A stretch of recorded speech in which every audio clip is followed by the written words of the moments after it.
Olá, seja bem-vindo ao Instituto IVAS Cursos Online. Antes de começarmos a nossa aula, peço-lhe que deixe o seu gostei, compartilhe os nossos vídeos, se inscreva no canal e ative o sininho das notificações, para ser avisado quando lançarmos um novo vídeo.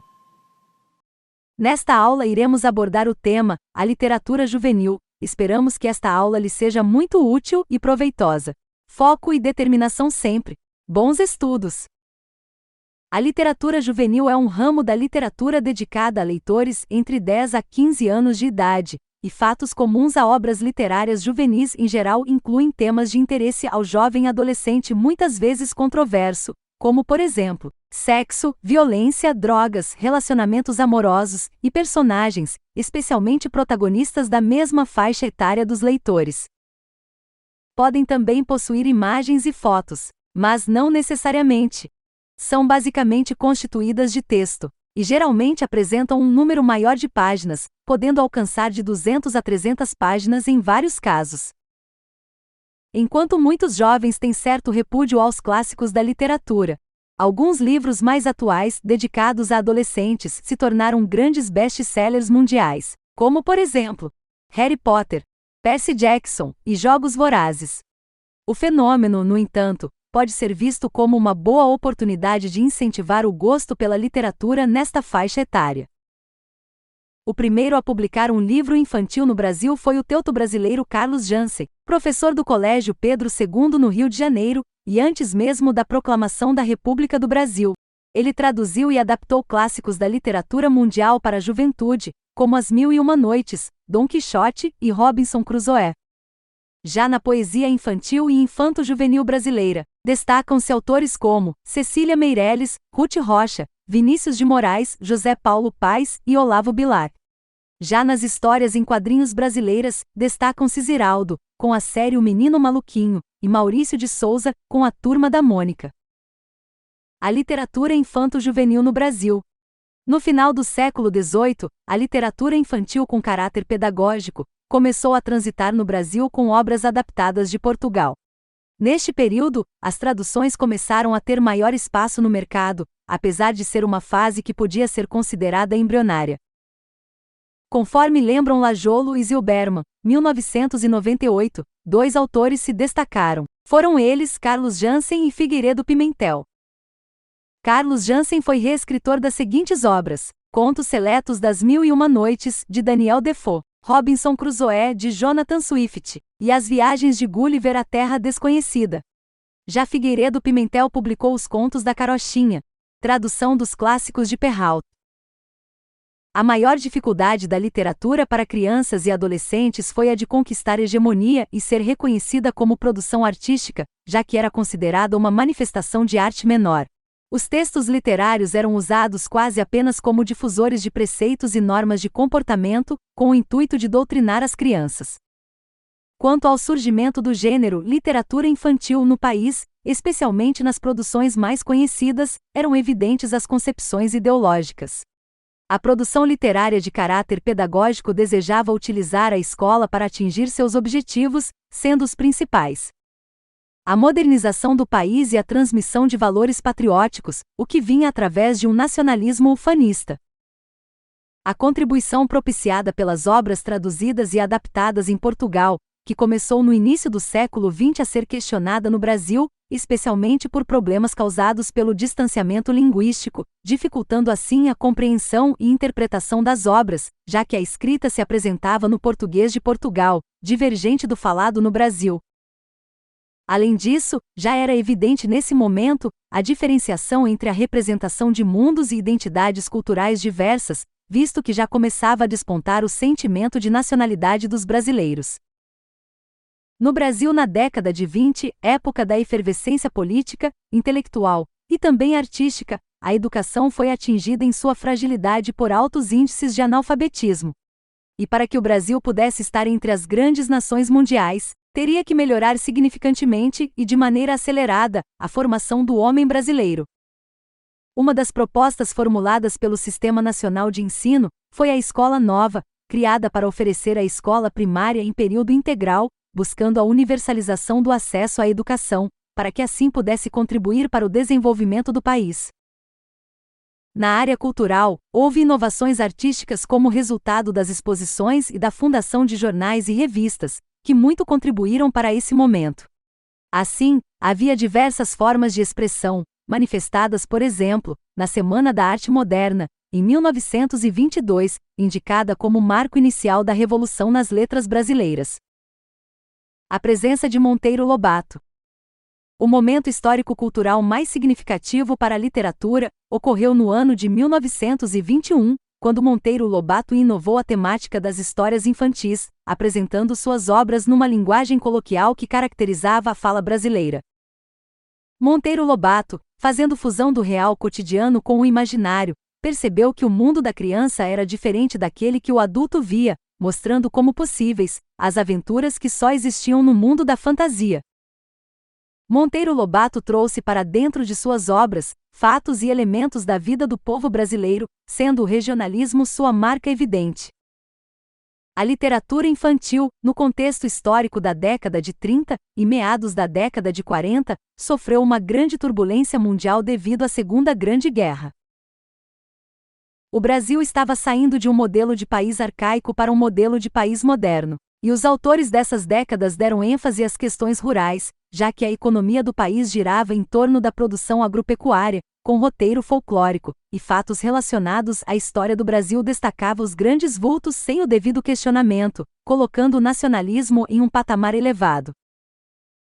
Os temas da literatura infantil nas décadas de 50 e 60, no conhecido período da democracia, continuaram voltadas para a agricultura, tendo como principal produto o café, mas voltou-se para a supremacia da vida urbana sobre a rural, e também a Amazônia e os vultos históricos.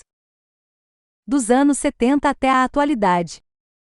Da década de 70 em diante, a literatura infantil foi marcada pela presença de vários escritores, que produziram livros despreocupados com o caráter didático-pedagógico, elemento esse, que havia sido tão explícito e conhecido em épocas anteriores. Esses novos escritores passaram a utilizar uma linguagem inovadora próxima dos avanços de Monteiro Lobato, que seria a linguagem coloquial, tendo a presença da gíria, dialetos e falas regionais em suas obras. Produziram uma literatura diferente, indo desde os contos de fadas contemporâneos até narrativas sociais e policialescas. O crescimento do êxito da TV no Brasil possibilitou a passagem do mundo criado por Lobato para as telas, até aí presente apenas no imaginário de seus pequenos leitores. E a marca mais significativa dessa produção, talvez tenha sido a fidelidade ao texto de Lobato. O Sítio do Pica-Pau Amarelo, em suas diversas versões, faz a alegria de crianças de todas as idades. A literatura infantil em nossos dias atuais continua em franca expansão, e é por esse motivo que os escritores, artistas plásticos e designers multiplicam suas criações que começam a ser aumentadas através do trabalho mágico dos computadores, que tomam o espaço em nossa sociedade contemporânea. Apesar dessa magia eletrônica ou da ascensão da informática, a literatura continuará tendo um importante valor no mundo, permanecendo como suporte em todas as áreas das ciências humanas. É nessa complexidade que a literatura infantil vem sendo criada, atenta ao nível do leitor a que se destina, tendo consciência de que a imaginação é o espaço ideal e que, sem sombra de dúvidas, contribui significantemente para a formação das crianças. A literatura infanto-juvenil e a formação das crianças. A necessidade de compreender as dimensões estabelecidas pela literatura infantil no processo de formação das crianças e adolescentes provoca uma considerável discussão entre os estudiosos da temática. Podemos dizer que essa questão passa pela conceituação e pela concepção da infância e do leitor, e também pela ligação da literatura infantil com a escola. Como lembra Ferreira, faz-se necessário compreender a importância que traz a literatura infantil para a formação da criança, pois é através das leituras que se possibilita ao homem conhecimento de cunho cultural, econômico, político, moral, ético e social, para formá-lo um cidadão justo e questionador de sua realidade. Possibilitar que a criança viva e internalize o mundo da fantasia, construindo traços importantes em sua personalidade, talvez seja uma das mais importantes funções da literatura infantil, sobre a qual as controvérsias são muitas, na tentativa de se definir se ela pertence à arte ou à área pedagógica. As opiniões divergem, porém, ao analisarmos as grandes obras, percebe-se que elas pertencem a duas áreas distintas. que são a da arte e a da pedagogia. Como objeto que provoca emoções, dá prazer e diverte, e modifica a consciência de mundo, ela é tida como arte. Já como um instrumento manipulado com intenções educativas, ela é pedagogia. Predominam o aspecto arte na literatura, em momentos como os que estamos vivendo, quando um sistema de vida e valores está sendo substituído por outros. Isso acontece também, em épocas de consolidação, quando determinado sistema se impõe, a intencionalidade pedagógica. Voltando ao passado, se vê que a literatura romântica, em plena crise do classicismo, nasceu como entretenimento ou jogo, abrindo caminho para os novos valores que se impunham. Já na luta pela consolidação do sistema liberal burguês patriarcal cristão, surgiu a literatura com valores e padrões para adultos e também para crianças. Assim, pode-se perceber que a indissolubilidade entre a intuição artística e a intenção educativa está incorporada nas próprias raízes da literatura infantil. Atualmente, os excessos e equívocos são muitos na produção infantil.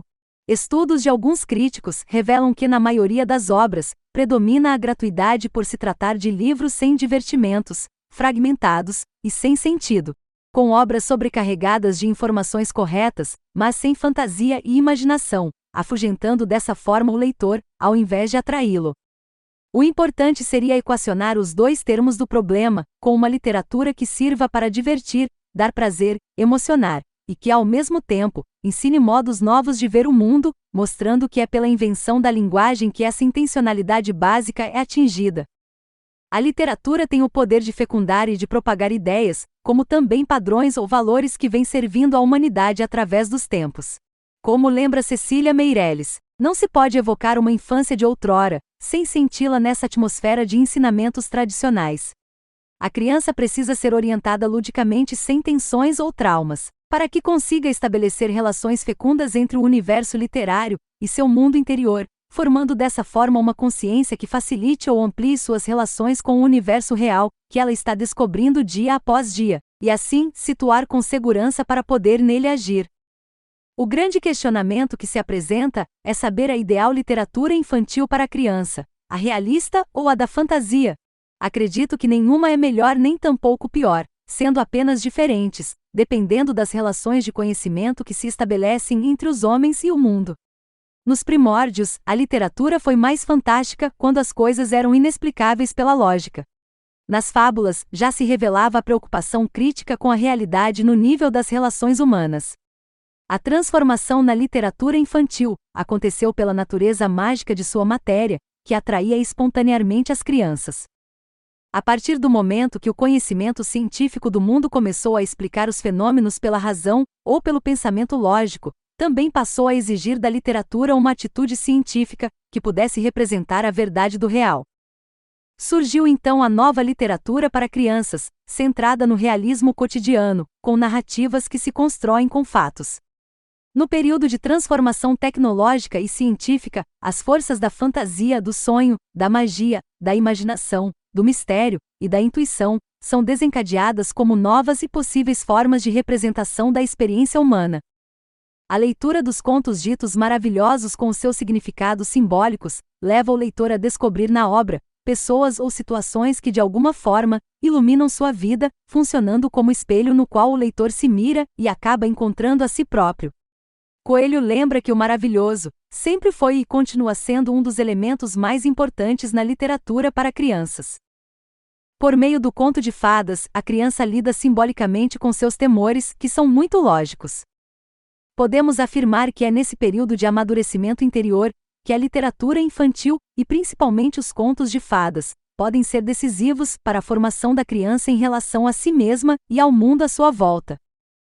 Bem, chegamos ao final da nossa aula, espero que ela lhe tenha sido bastante proveitosa. Se você gostou do vídeo, peço-lhe que deixe o seu gostei, compartilhe os nossos vídeos, se inscreva no canal e ative o sininho das notificações para ser avisado quando lançarmos um novo vídeo. Te espero na próxima aula, até lá!